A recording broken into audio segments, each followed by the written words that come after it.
Alright, so as we get going with this video series, before we really get into doing so much talking or defining, I want to just do a little experiment altogether. So if you can take a moment here, hopefully in a room where you're not going to be uh, bothered or distracted by somebody else or something urgent that you need to do, and we're just going to be taking a 2 or 3 minute pause here. So take a moment, get set up, get comfortable. Feel free to pause if you like. And get comfortable. And once you're comfortable in your seat, you can let your eyes drift closed or let them remain just slightly open, half open, whatever lets your face be relaxed and lets your body feel even a little more comfortable, less vigilant. I want you to start paying attention to your breath. You can notice your breath wherever you like. You can notice your breath in your lower belly. You can notice your breath coming in and out of your nostrils, or maybe you're noticing the rise and fall of your chest. Wherever is good. Just feeling what it feels like for just a second to breathe. Bringing a little curiosity. What is it like to breathe right now? What's it feel like on an inhale? And what's it feel like on an exhale?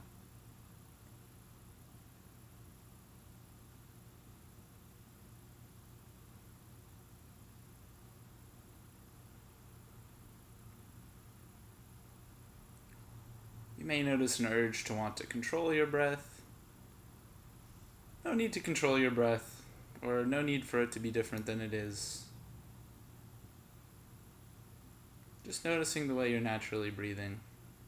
Oh, maybe I'm breathing shallow, or maybe I'm breathing deep, or long or short, whatever it is. That's great. Our job is just to pay attention.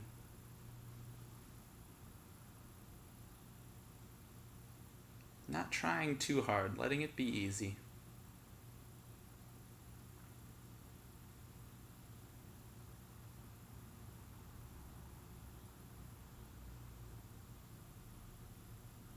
Noticing each inhale and exhale as completely new.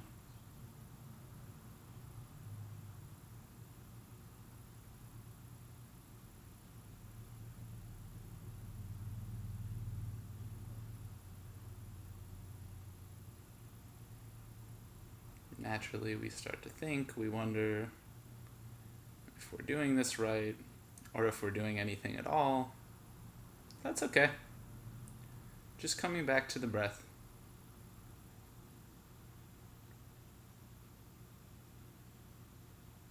What does it feel like?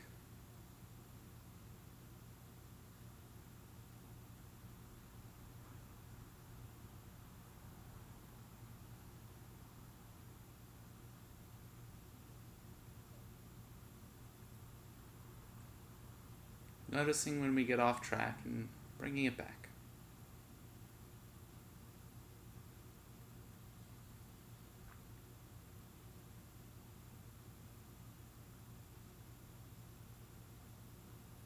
And now I want you to just let that go.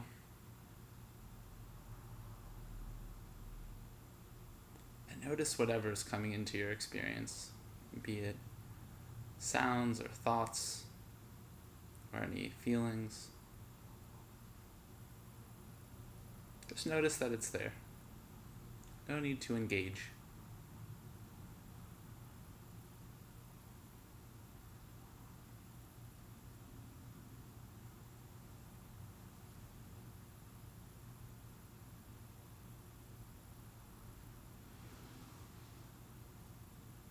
Moving on from that, taking some big deep inhales. Slowly as you're ready, you can move your body a little bit, starting with small muscles like fingers and toes. as you're ready, as it feels appropriate, you can let your eyes drift open or look around the room a little bit.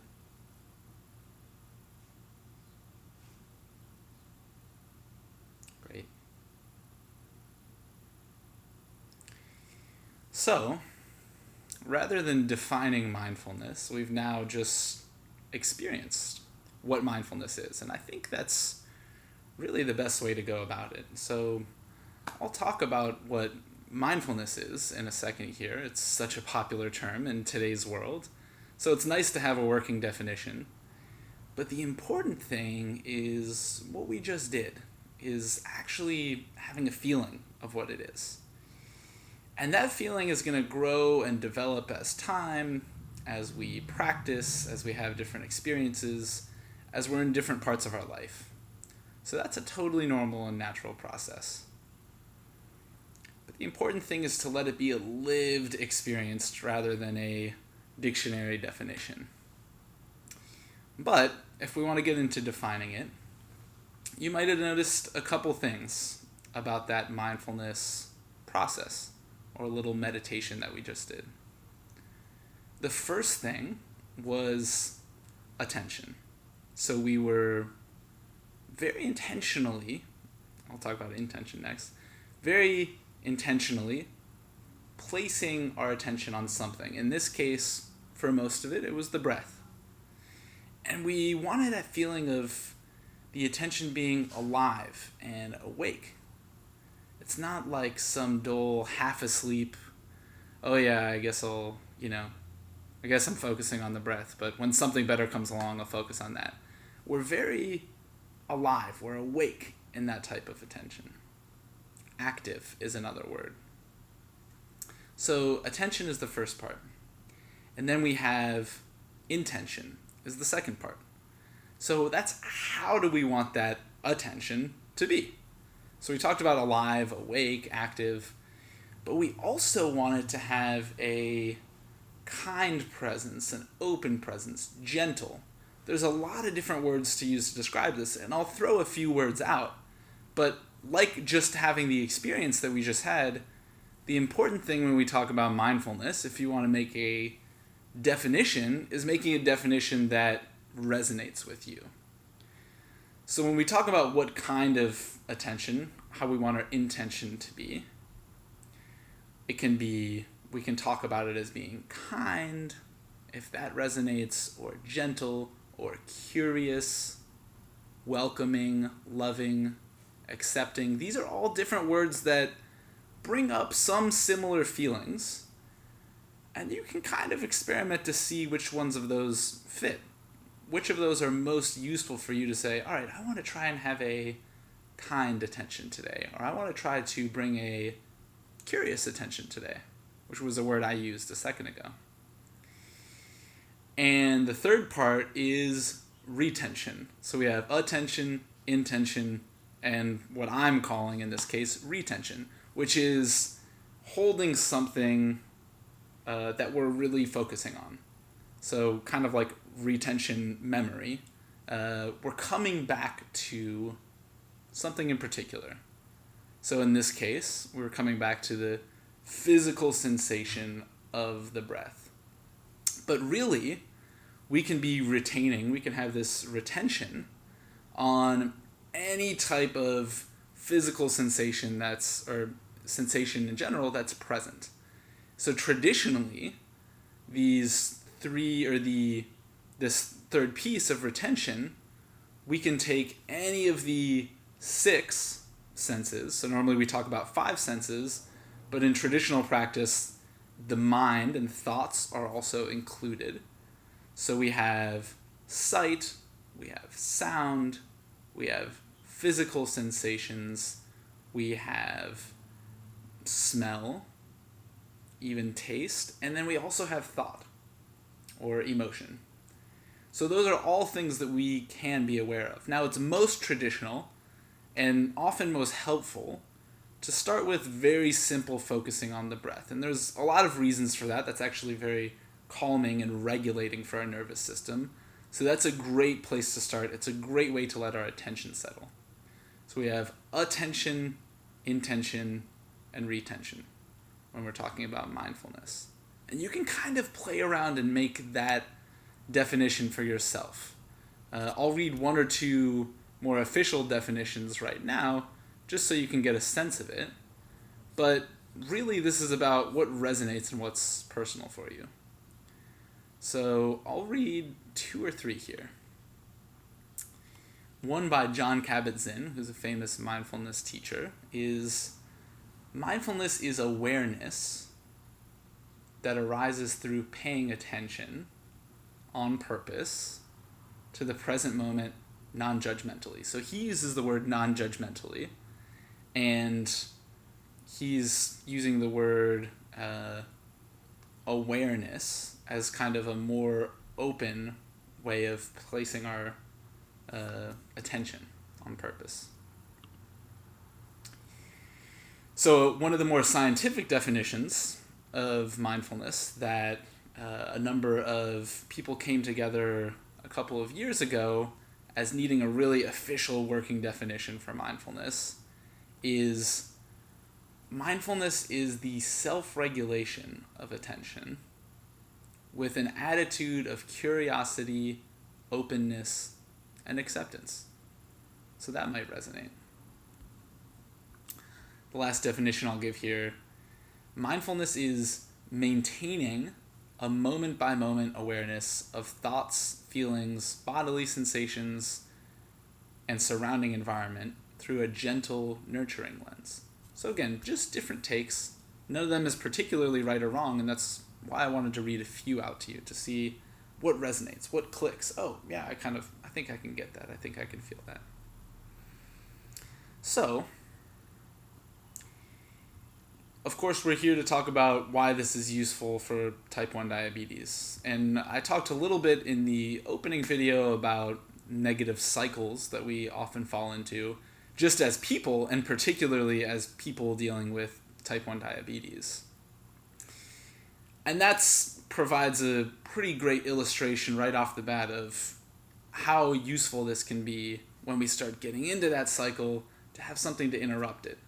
And mindfulness practice can be that. It can be the cycle that helps us to stop from going further and letting stress lead to worse blood sugar, leading to more stress, leading to, and so on.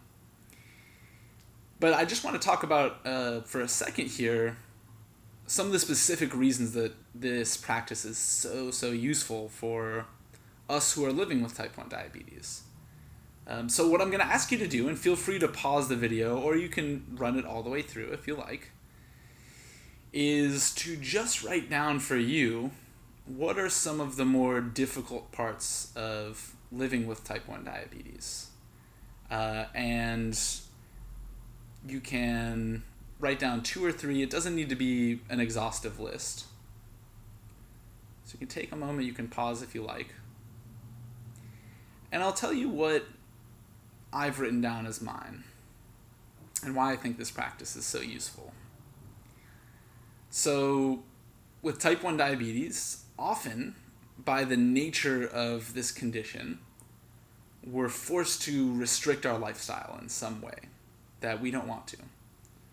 We're forced to stop doing something that we want to do or hold back in some way. So that's the first thing for me. Another thing is the physical and emotional discomfort that comes with these changing blood sugars. So, and sometimes that's because we're just getting anxious about the change in blood sugar or that it might be off. And sometimes that's actually my blood sugar's off and I'm more easily going to be frustrated or get sad or angry because my blood sugars are off. And that's also just a natural part of this thing. Another thing that I had written down was impossible expectations. I think very naturally we're often putting ourselves in a position that our blood sugar should be perfect all the time. And I've had people ask me before when my blood sugar's been off, oh, what happened? Why is your blood sugar off? And the response I used to have was, oh, well, this happened and that happened. And as I would describe, I would slowly get more and more down on myself.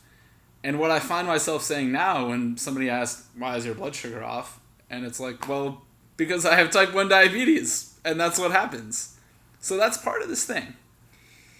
So sometimes we set this impossible expectation on ourselves that everything should always be great, that our blood sugar should always be right, that we should be able to get it right most of the time.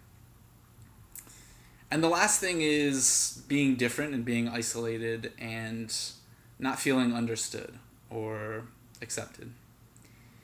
That's also a very difficult part, is a lot of people don't know what this experience is like, and that's just going to be part of the case. And we can connect with people that do, and that's so, so important. Connecting with other people who do have type 1 diabetes. That's one of the most helpful things we can do for ourselves. But also, we can just know that that's going to be part of living with this thing. So, taking that small list, and maybe that resonated with yours, maybe you had some other ones, I wanted to just go down that list and say the ways that this is directly relevant to those issues that we face having type 1 diabetes. So the first, when we talk about having a restricted lifestyle, is that in mindfulness practice, we often limit ourselves on purpose. We kind of restrict ourselves within a certain form, and we're challenging ourselves to stay. So we know how difficult it is just to sit for a few minutes and pay attention to our breath. That's really hard. And just the same way, in that case, we're choosing to do it. And we're saying, I'm going to intentionally put this restriction on myself and have myself keep coming back, keep coming back, keep coming back.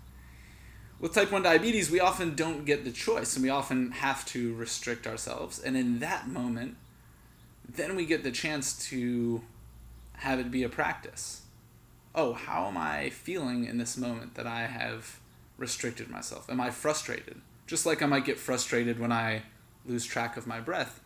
Am I frustrated that I have lost track of my blood sugar, or that I am having to stop because of my blood sugar? So that's the first thing. We're kind of building up our resilience and ability to intentionally restrict or challenge ourselves. The second thing is, in the difficulty of physical and emotional experience, part of mindfulness practice is to make some of those difficulties impersonal. And what I mean by that is that we don't continue to cycle them. We don't make it more painful by taking it in and letting it overcome us, but we let it in. We say, I accept that this is how it is right now, and we don't let it define us. And that sounds really nice to say, and it's flowery language to use, but this is a reality of practice, and sometimes it's very difficult, but it's a very important and useful part of our practice. So we're making some of that physical and emotional discomfort a little less personal. And then a third piece, when we relate to some of the feeling of isolation or difference than others, is that mindfulness practice actually lets us see into just the root of human experience.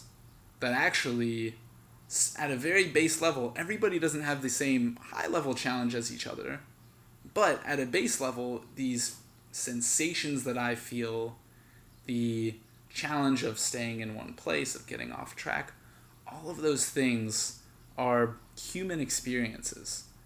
And the experience of discomfort, or what's traditionally called suffering, sometimes translated as suffering, that's a human experience. That's not a experience of somebody with type 1 diabetes or some other chronic condition. That's something that everybody can face, and it comes in all different shapes and forms. But when we start to investigate and start to see, what's this thing really about? And am I making this harder on myself than I need to? We start to see, oh, this is not my personal issue. This is just part of being a human being. And that's a really beautiful, liberating experience that I want all of us to have. So before going on too much longer, I do want to say at any moment, there's so many resources to practice with if you're curious to start. And I can just recommend there's a couple of great apps, and we'll talk about this more at the end, but if you're curious to start practicing now, there's apps like Headspace or Calm. For some people, Insight Meditation, the meditation timer is great.